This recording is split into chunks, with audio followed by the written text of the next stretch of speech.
दोगे तो ऑन हो जाएगा। क्या कर रहे थे हम लोग?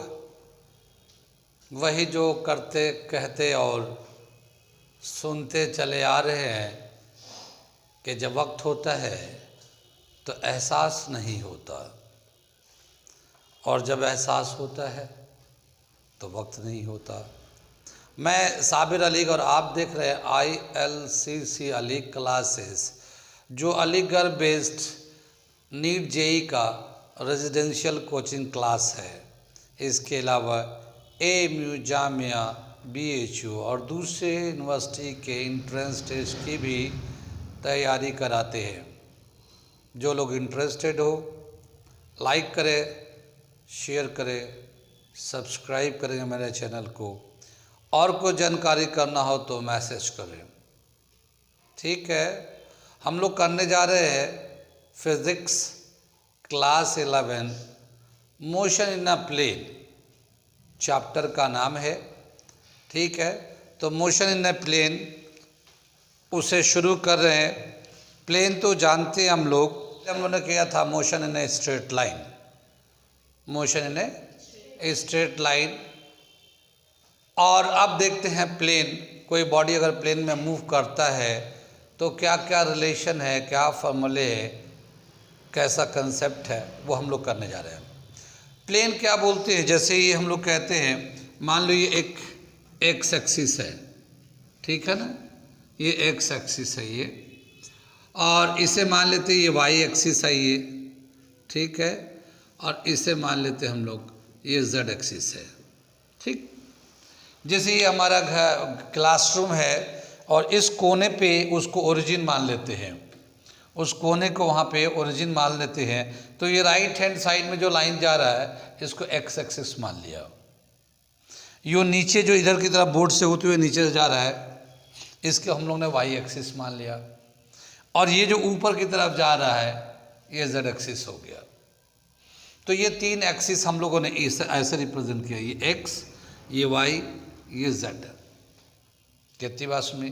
कोई बॉडी जैसे मोशन इन स्ट्रेट लाइन अगर हम लोग बताते हैं तो कोई बॉडी या तो एक्स एक्सिस में मूव कर रहा है, ऐसे जा रहा है, इधर से इधर जा रहा है। जितने भी हम लोगों ने पीछे क्वेश्चन प्रॉब्लम कर रहे थे, एक डायरेक्शन में देखते बॉडी एक तरफ से जा रहा है, मोशन में जा रहा है, तो एक डायरेक्शन को यूज़ कर रहे थे, या तो एक्स एक्सिस में जा रहा हो, या वाई एक्सिस में जा रहा हो इधर की तरफ, या जेड एक्सिस में जा रहा हो। ये मोशन इन ए प्लेन कहलाता है, वो स्ट्रेट लाइन कहलाता है। लेकिन अगर कोई बॉडी इधर मूव कर रहा हो, इसमें, ठीक है, इधर कहीं भी मूव कर रहा हो, यहाँ मूव कर रहा हो, तो किसी ये पर्टिकुलर एक्सिस पे नहीं है ये, बल्कि दो एक्सिस के बीच का एरिया है। जैसे हम लोग मान लो ये फ्लोर है, ये हमारा ग्राउंड है, ये फ्लोर है ये, तो अगर कोई बॉडी इसमें मूव कर रहा होगा तो हम लोग दिखाएंगे ये एक्स एक्सिस और ये वाई एक्सिस, इन दोनों एक्सिस से ये हमारा फ्लोर का बाउंड्री बना हुआ है। एक तरफ एक्स एक्सिस को दिखाएंगे, एक तरफ वाई एक्सिस को दिखाएंगे, और इस पे कोई भी मोशन होगा तो इसको हम लोग मोशन इन ए प्लेन कहेंगे। और उस प्लेन को, उस मोशन को जो प्लेन में है उसको बताने के लिए हमें दो एक्सिस का यूज़ करना पड़ेगा, एक एक्स एक्सिस का, एक वाई एक्सिस का। तो जब भी कभी कोई बॉडी मूव करेगा एक प्लेन में, तो उस प्लेन पे जो मोशन है उस मोशन को बताने के लिए हमें दो एक्सिस का यूज़ करना होता है, दो कोऑर्डिनेट का यूज़ करना होता है। ठीक है, अगर इसको हम लोग कहते हैं मोशन इन ए प्लेन, इसको कहेंगे मोशन इन ए प्लेन।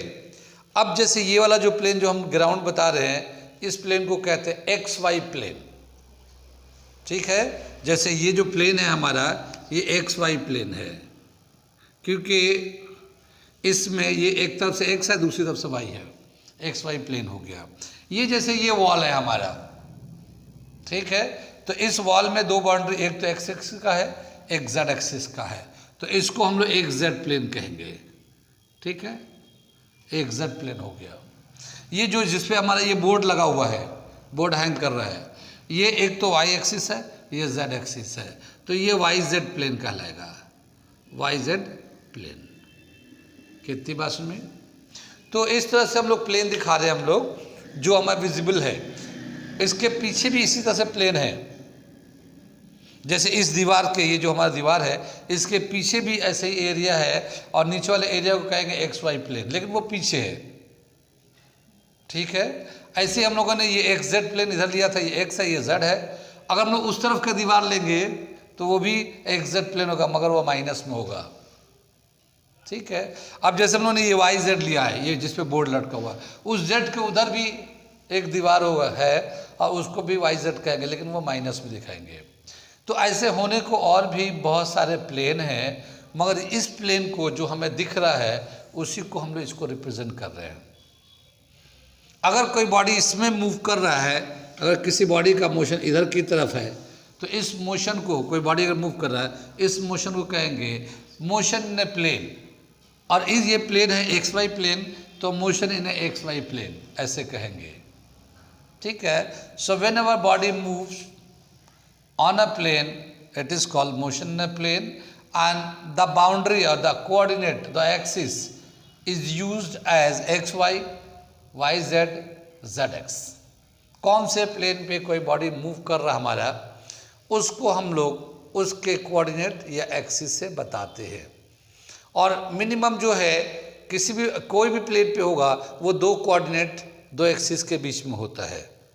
एक प्लेन पे अगर कोई बॉडी मूव कर रहा है तो वो मिनिमम दो एक्सिस से रिप्रेजेंट करेंगे। ठीक है ना, दो एक्सिस तो है ही है। लेकिन ऐसा भी होता है कोई बॉडी अगर मोशन स्पेस में करे, जैसे हम लोगों ने अभी मोशन दिखाया था ऐसे प्लेन में इधर, तो हमने बताया था एक्स वाई प्लेन। लेकिन मान लो एक बॉडी यहाँ से चल के और ये फाइन की तरफ जा रहा है, एक बॉडी कोई मूव करता हुआ इधर फाइन की तरफ जा रहा है। अब ये जो बॉडी मूव करेगा, या मान लो हमें फैन को ही दिखाना, फैन मोशन में है और हमें फैन को बताना है, तो हम फैन जो है ना स्पेस में है, हवा में है, तो उसको अगर हम लोग लोकेट करना चाहते हैं, रिप्रेजेंट करना चाहते हैं, तो इस फैन को रिप्रेजेंट करने के लिए तीनों एक्सिस की ज़रूरत पड़ेगी। पहले हम लोग इधर से जाएंगे एक्स एक्सिस वहाँ तक, फिर वहाँ से आएंगे वाई एक्सिस में यहाँ तक, और फिर यहाँ से जाएंगे जेड एक्सिस में ऊपर तक। तो तीनों एक्सिस को यूज़ करते हैं। तो जब भी कभी कोई मोशन स्पेस में होता है, तो उस मोशन को रिप्रेजेंट करने के लिए तीनों एक्सिस का यूज़ करते हैं हम लोग, एक्स वाई जेड तीनों एक्सिस का यूज़ करते हैं। ठीक है, समझ में आई ये? जैसे एक डायरेक्शन में कोई बॉडी मूव करता है, motion in a straight line कहलाता है। अगर कोई बॉडी प्लेन में मूव करता है, मोशन इन टू डायमेंशन भी बोलते हैं उसको, मोशन इन टू डायमेंशन, क्योंकि हमें दो एक्सिस यूज़ करना पड़ेगा उसको रिप्रेजेंट करने के लिए। और अगर कोई बॉडी मोशन में है, स्पेस में है लेकिन, तो हमें थ्री डायमेंशन, तीनों कोऑर्डिनेट यूज़ करना पड़ेगा, तो उसको हम लोग कहते हैं मोशन इन थ्री डायमेंशन। कितनी बात सुन में? तो मोशन इन 1, 2 एंड 3 डायमेंशन समझ में आया? 1 डायमेंशन एक एक्सिस पे, 2 डायमेंशन एक प्लेन पे, 3 डायमेंशन स्पेस में। कोई बॉडी अगर स्पेस में मूव कर रहा है और या स्पेस में है तो उसे लोकेट करना चाहते हैं, तो उनके लिए हम लोग तीनों एक्सिस यूज़ करेंगे। आगे चलते हैं, क्या बताया आगे? जो मोशन होते हैं, अब इसके एक, जैसे मान लो एक प्लेन पे मूव कर रहा है, तो हमें दो कोऑर्डिनेट या दो एक्सिस से रिप्रेजेंट करना होगा। जैसे एक्स वाई में है तो एक एक्स से कोऑर्डिनेट दिखाना पड़ेगा, एक वाई से कोऑर्डिनेट दिखाना पड़ेगा। ठीक है, तो वो हम लोग दिखाएंगे, कैसे निकालते हैं वो अभी हम लोग आगे बताएंगे। ठीक है, जैसे यहाँ से हम लोग आगे बढ़ते हैं, तो मोशन इन 2 डायमेंशन या 3 डायमेंशन में दिखाने के लिए एक क्वांटिटी होता है। जैसे हम लोग मोशन में क्या बोलते हैं, एक होता है स्पीड, एक होता है वेलोसिटी। तो स्पीड एंड वेलोसिटी में क्या डिफरेंस है? स्पीड एंड वेलोसिटी जो है, सिर्फ इतना डिफरेंस है कि एक स्केलर क्वांटिटी है, दूसरा वेक्टर क्वांटिटी है। वेलोसिटी एक वेक्टर क्वांटिटी है और स्पीड एक स्केलर क्वांटिटी है। अब हम लोग यहाँ पे देखते हैं जो मोशन का जो भी कुछ है, इसमें वेक्टर क्वांटिटी का, स्केलर में तो जानते हैं, स्केलर को कैसे डिफाइन करते हैं हम लोग?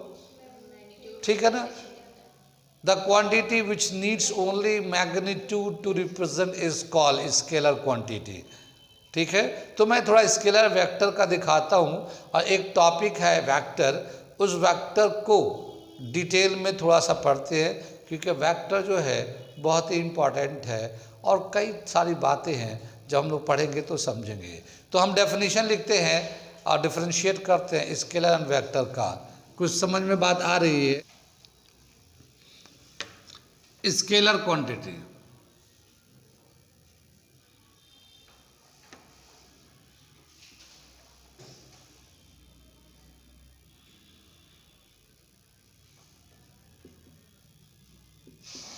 scalar quantity,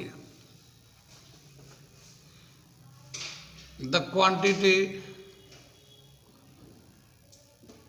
which needs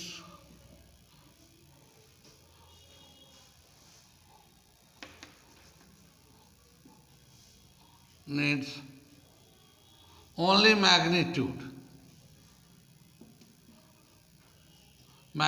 is called scalar quantity। ठीक है, सिर्फ मैग्नीट्यूड की ज़रूरत है। स्केलर क्वांटिटी के एग्जाम्पल देखते हैं हम लोग। क्या दे रखा है ये? डिस्टेंस स्केलर क्वांटिटी है, स्पीड स्केलर क्वांटिटी है, मास स्केलर क्वांटिटी है, और एनर्जी वर्क डन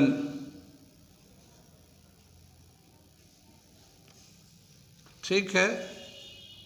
इस तरह से ये और भी बहुत सारे, ये हमारा स्केलर क्वांटिटी होता है जिसमें सिर्फ मैग्नीट्यूड की ज़रूरत है, डायरेक्शन का कोई ज़रूरत नहीं है।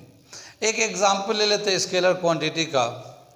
जैसे बताया गया कि मान लो हमारी तबीयत ख़राब है, ठीक है, काफ़ी दिनों से चल रहा है ऐसे ही, तो हम डॉक्टर के पास गए, तो डॉक्टर ने देखा और फिर बताया कि ऐसा, तो देखने के बाद बता रहा है कि भाई आपकी तबीयत तो ख़राब है लेकिन आपको ऐसा कोई प्रॉब्लम नहीं है, आप थोड़ा सा टाइमली अपना खाना खाएं, रूटीन बनाएं, टाइम पे सोए, टाइम पे उठे, और कम से कम सुबह में आधे घंटे का वॉक करें आप। ठीक है, उम्र हो गई आपकी, और आपकी उम्र हो गई तो आप थोड़ा सा एज के साथ साथ बहुत सारी परेशानी आती है, तो आप आधे घंटे वॉक करें। ठीक है, उसने सजेस्ट कर दिया, कुछ दवा दे दिया, खाने का टाइम टेबल बता दिया। अब हम आ रहे, दवा खा रहे और आधे घंटे वॉक कर रहे हैं, करना है मुझे रोज़। तो मैं आधे घंटे रोज़ सुबह मैं निकलूँगा तो घड़ी में टाइम देखूँगा, अब फिर उसके बाद आधे घंटे तक चलता रहूँगा। मैं किधर चलूँ इससे कोई मतलब नहीं है। मैं पार्क में चलूँ, मैं रोड पे चलूँ, अपने घर के छत पे वॉक कर लूँ, अपने बालकनी में कर लूँ, अपने गैलरी में कर लूँ, अपने घर के लॉन में कर लूँ, कहीं पे भी कर लूँ, आधे घंटे मुझे चलना है, आधे घंटे मुझे चलना है, कहीं पे भी किधर भी कर लो, पूरब चलो, पश्चिम चलो, उत्तर चलो, दक्षिण चलो, जिधर में उधर चलो, बस आधे घंटे चलो। तो आधे घंटे चलेंगे तो ये क्या हुआ, हाफ एन आवर क्या हो गया, ये एक स्केलर क्वांटिटी हो गया। इसमें डायरेक्शन की कोई ज़रूरत नहीं, ये सिर्फ मैग्नीट्यूड है आधे घंटे का। ठीक है ना, आधे घंटा आप वॉक करिए। या डॉक्टर ने ये कहा कि रोज़ आप कम से कम, जो उम्र हो गई है अब, रोज़ आप कम से कम 10 किलोमीटर पैदल चलें। कितना? 10 किलोमीटर पैदल चलें, जो आपके एज के हिसाब से। अब 10 किलोमीटर चलने के लिए उसने टाइम सजेस्ट किया कि अब 10 किलोमीटर कैसे गिनेंगे हम लोग। तो उन्होंने आप बोला कि आपके स्पीड के हिसाब से आप 1 घंटा चलिए पैदल, एक सजेस्ट कर दिया, ऐसा कुछ नहीं है कैलकुलेट किया कि भाई 1 घंटा पैदल चलिए। तो या तो 1 घंटा पैदल चले या 10 किलोमीटर गिन के चलें, किधर भी चले कोई फ़र्क नहीं पड़ता, या 5 किलोमीटर चले जितना भी, या 2 किलोमीटर वॉक करने के लिए कह दिया। अब ये जो 2 किलोमीटर का डिस्टेंस है ये एक स्केलर क्वांटिटी होगा। 2 किलोमीटर कोई ज़रूरी नहीं कि इधर ही जाना है, किधर भी जाओ 2 किलोमीटर आप वॉक करो। ठीक है ना, तो ये जो टाइम है, ये जो डिस्टेंस है, ये जो स्पीड है, ठीक है, तो ये सब हमारा स्केलर क्वांटिटी है। ऐसे और भी बहुत सारी चीज़ें हमने बताया, तो ये सब स्केलर क्वांटिटी है। स्केलर क्वांटिटी में सिर्फ मैग्नीट्यूड होता है, डायरेक्शन का कोई रोल नहीं होता। अगला देखते हैं हम लोग वेक्टर क्वांटिटी। वेक्टर क्वांटिटी उसे बोलते हैं जिसमें मैग्नीट्यूड एंड डायरेक्शन दोनों होता है। तो मैं उसे लिखता हूँ डेफिनेशन एक, और उसके बाद फिर एग्जाम्पल लिखता हूँ, समझाता हूँ।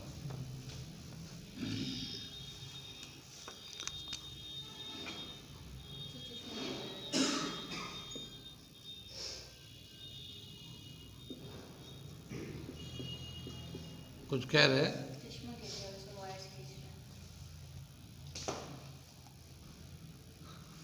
क्या बताया? The quantity which needs both magnitude and direction to represent or express is called vector quantity.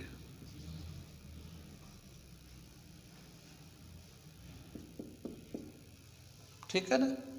एक वैसा क्वांटिटी जिसको बताने के लिए, रिप्रेजेंट करने के लिए हमें मैग्नीट्यूड एंड डायरेक्शन दोनों ही चाहिए, उसको हम लोग कहते हैं वेक्टर क्वांटिटी। एग्जाम्पल में लेते हैं हम लोग,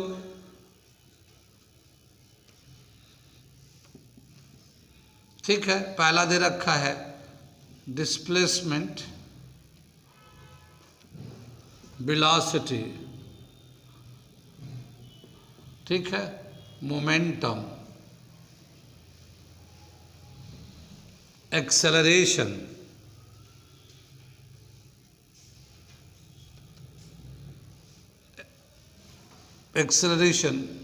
फोर्स, ठीक है, टॉर्क, ठीक है, और भी बहुत सारी चीज़ें हैं। ये कॉमन एग्जाम्पल हमने लिखा है, ETC एटसेट्रा। तो ऐसे क्वांटिटी जिसमें हमें मैग्नीट्यूड के साथ साथ डायरेक्शन का भी ज़रूरी होता है बताना, ऐसे को हम लोग कहते हैं वेक्टर क्वांटिटी। वेक्टर क्वांटिटी को थोड़ा समझते हैं, कैसे कॉमन लैंग्वेज में समझेंगे उसे समझते हैं, ठीक है ना?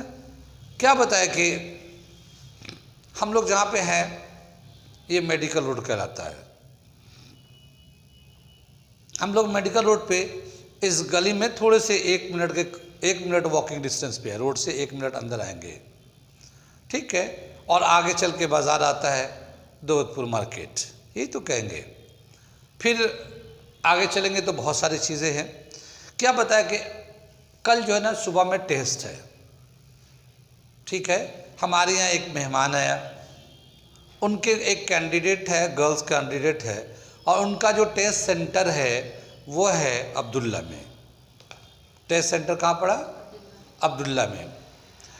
जो लोग पुराने हैं यहाँ पे रहते हैं उन्हें तो पता है, हर चीज़ पता है कहाँ पे क्या चीज़ है, लेकिन जो गेस्ट आया बाहर से उसे कुछ पता नहीं, क्योंकि वो पहली दफ़ा आया है, उसे तो अगले कदम पे क्या है उसे पता नहीं, कुछ भी पता नहीं, और दूर का तो छोड़ ही दीजिए। लेकिन मेरे पास वो तो गेस्ट आया है बच्ची को लेके टेस्ट के लिए, और उसको कल सुबह टाइम पे पहुंचना है, 9 बजे, मान लेते हैं 9 बजे उसको पहुंचना है, ठीक है, लेकिन मेरे पास टाइम नहीं है, क्योंकि मेरी भी बच्चा है, मेरा भी कैंडिडेट है, और मेरे कैंडिडेट को दूसरी जगह सेंटर पड़ा हुआ, तो मैं अपने बच्चे को लेके जाऊंगा वहाँ पे टेस्ट दिलाने के लिए। तो उस गेस्ट को मैंने कहा कि भाई ऐसा है, मुझे तो टाइम मिलेगा नहीं वहाँ तक पहुँचाने के लिए, मगर ज़्यादा दूर नहीं है, यहाँ से 10 मिनट मैक्सिमम पैदल, यहाँ से 10 मिनट लेंगे मैक्सिमम पैदल जाने में, मैक्सिमम लेंगे तो 10 मिनट लेंगे पैदल चलने में, इतना दूर पे अब्दुल्ला है, ठीक है। अब उसने कहा ठीक है हम चले जाएंगे, ठीक है। सुबह हुई, अपने सब लोग तैयारी में लग गए, वो अपना तैयार होके मेडिकल रोड पे गए, 1 मिनट में पहुंच गए, 1 मिनट भी नहीं लगा, हम लोग पहुंच गए। वो फिर वो चलते चलते दूधपुर भी पहुंच गए, वो मान लिया। लेकिन जैसे दूधपुर चौराहे पे वो पहुंचे तो देखा बहुत सारे स्टूडेंट्स कुछ उधर की तरफ जा रहे हैं, कुछ उधर की तरफ जा रहे हैं, और कुछ उधर की तरफ जा रहे हैं। लेकिन उन्हें ऐसा लगा, बहुत सारे गर्ल्स जो ना एक डायरेक्शन में चले जा रहे थे। अगर मैं किसी जगह का नाम बताऊंगा तो यहाँ के लोग तो समझ जाएंगे, लेकिन जो लोग बाहर के लोग वीडियो देख रहे होंगे उन्हें समझ में नहीं आएगा। बहरहाल मैं बताता हूँ कि अब्दुल्ला में जाएंगे कैसे, जोधपुर से। तो अब्दुल्ला में जोधपुर में 3 रास्ते हैं। एक रास्ता जो सीधे हाथ पे है, जब मेडिकल से चलेंगे तो हम लोग मेडिकल से जोधपुर चौराहे पे पहुँचेंगे तो सीधे हाथ पे जब चलेंगे तो वो तो जाकिर हुसैन स्कूल की तरफ चला जाएगा, और बाएं यानी लेफ्ट में जाएंगे तो वो केला नगर और अहमदनगर केला नगर होते हुए वो राम मैरिज रोड पहुंच जाएगा। और एक सामने में गली है, उसे कहते हैं अमीर निशा। तो अमीर निशा से जाएंगे तो उस गली में इधर से इंटर करिए और उधर निकलिए, अब्दुल्ला के गेट पे निकल गए, है ना। ऐसे ही तो है, जो लोग पुराने लोग हैं जानते हैं वो समझ जाएंगे, ठीक है। तो सामने वाली गली में इंटर करेंगे, इधर से इंटर करेंगे, उधर जहाँ निकलेंगे जितना देर निकलने में लगे 5 से 6 मिनट लगता है, वॉक करते हुए निकलेंगे, सामने अब्दुल्ला दिखेगा। कितनी बात सुनिए, हमने उस आदमी को मैक्सिमम 10 मिनट बता दिया कि 10 मिनट लगेगा, आप पहुंच जाएंगे वहाँ पे, ठीक है। अब वो आदमी तो सुबह उठ के जोधपुर चौराहे पे चला गया, लेकिन क्या देखता कि बहुत सारे बच्चियाँ जो है लड़कियाँ बाएँ हाथ में जा रही हैं। उस टाइम में, जिस टाइम में वो वहाँ पहुँचा तो उसे ऐसा लगा कि बहुत सारे स्टूडेंट जो ना इधर जा रहे हैं, लग रहा अब्दुल्ला इधर ही होगा। उसने किसी से डिस्कस नहीं किया, पूछा नहीं, लेकिन उस भीड़ को देख के उसने एक अंदाज़ा लगाया कि अब्दुल्ला जो ना इधर होगा, बाएं हाथ में। बाएं हाथ वो रोड है जो अहमदनगर किला नगर होते हुए रामघाट तक भी चला जाता है। अब वो उस रोड पे चल दिए वॉक करते हुए, क्योंकि उन्हें अंदाजा था कि 10 मिनट में बताया गया तो 10 मिनट में आ जाएगा, ठीक है। अब वो उस पे चलने लगे और चलते चलते वो अहमदनगर भी आ गया, वो केला नगर भी आ गया, वो मैरिज रोड भी आ गया, वो रामघाट रोड भी आ गया। केला नगर से होते हुए आगे निकल गए, वो रोड सीधा जाता है और रामघाट रोड भी आ गया, मगर नहीं आया तो अब्दुल्ला नहीं आया। 10 मिनट से ज़्यादा हो गया। और फिर वो उसी रोड पे गए तो देखे कुछ लोग और एक तरफ जा रहे तो उस तरफ चल दिए वो भी, मगर क्या उस रोड पे चल के उन्हें अब्दुल्ला मिलेगा? नहीं मिलेगा। जो लोग पुराने लोग हैं जो वीडियो देख रहे हैं हमारे, उन्हें पता है कि उस रोड पे चल के केला नगर हो या रामघाट रोड हो उधर जाएंगे तो उन्हें अब्दुल्ला नहीं मिलेगा उस रोड पे। कितनी बात सुनिए, तो हमने उसे 10 मिनट तो ठीक बताया था, पर क्या नहीं बताया था, डायरेक्शन नहीं बताया हमने उसे। हम अगर उसे बोलते कि जोधपुर जाइएगा, यहाँ से जाइए आधे मिनट में रोड पे मेडिकल रोड से फिर बाएं जाइए जोधपुर पे जब पहुँचेंगे आप मेडिकल रोड के सामने से, तो ना लेफ्ट जाना ना राइट जाना, सीधा जाना, पतली गली से आएगी, कपड़ों की दुकान बहुत है उसमें, फिर बताते उसको हमेशा कहते हैं, आप आँख बंद करके सीधा निकलिएगा, उस तरफ निकलेंगे आपको अब्दुल्ला मिल जाएगा। तो हमने क्या नहीं बताया उसे, डायरेक्शन नहीं बताया कि जोधपुर चौराहे से सीधे वाली गली में जाना है, क्या सीधे वाली गली में, ये हमने नहीं बताया। हमने 10 मिनट बिल्कुल सही बताया, गलत नहीं बताया, लेकिन नहीं बताया तो उसको हम लोगों ने डायरेक्शन नहीं बताया, और उस डायरेक्शन ना बताने की वजह से वो आदमी कहीं से कहीं चला गया। तो ऐसा क्वांटिटी जिसमें हमें मैग्नीट्यूड के साथ साथ डायरेक्शन बताना बहुत ज़रूरी है, वरना उसका अंजाम कुछ से कुछ हो जाएगा या उसका मतलब बदल जाएगा, ठीक है। तो ऐसे सारे क्वांटिटीज़ को हम लोग कहते हैं वेक्टर क्वांटिटी। कितनी बात सुने, कुछ समझ में आया वेक्टर का, ठीक है। तो वेक्टर क्वांटिटी क्या बताया कि the quantity which needs both magnitude and direction to express it to represent is called vector quantity. ऐसे कुछ एग्जाम्पल हमने लिखा है, बहुत सारे टर्म्स है, बहुत सारे यूनिट है जो वेक्टर है। जैसे जैसे आगे बढ़ते चलेंगे समझते चलेंगे। ये इतना टर्म हम लोग जानते हैं, 9th-10th में भी पढ़ रखा हम लोगों ने, बाय डिस्प्लेसमेंट है, वेलोसिटी है, एक्सेलरेशन है, मोमेंटम है, फोर्स है, टॉर्क है। इन सब चीज़ों को, टॉर्क तो कम पढ़ा है, लेकिन हाँ इन सब चीज़ों को हम लोगों ने जानते हैं बचपन से, इसीलिए हमने इसका एग्जाम्पल में ले लिया। आगे और भी है, जैसे इलेक्ट्रिक फील्ड है, मैग्नेटिक फील्ड है, इस तरह के बहुत सारे टर्म्स आते हैं, तो हम लोग बाद में पढ़ेंगे वो वेक्टर। इतनी बात सुने वेक्टर। अब आगे चलते हैं, वेक्टर को रिप्रेजेंट करने के लिए कुछ तरीके दे रखे हैं, कुछ टर्म्स दे रखे हैं, ठीक है ना। तो कैसे वेक्टर को रिप्रेजेंट करते हैं और कौन कौन से कॉमन से टर्म्स आते हैं उन्हें हम देखने जा रहे हैं, ठीक है, इसे मिटा दें हम लोग।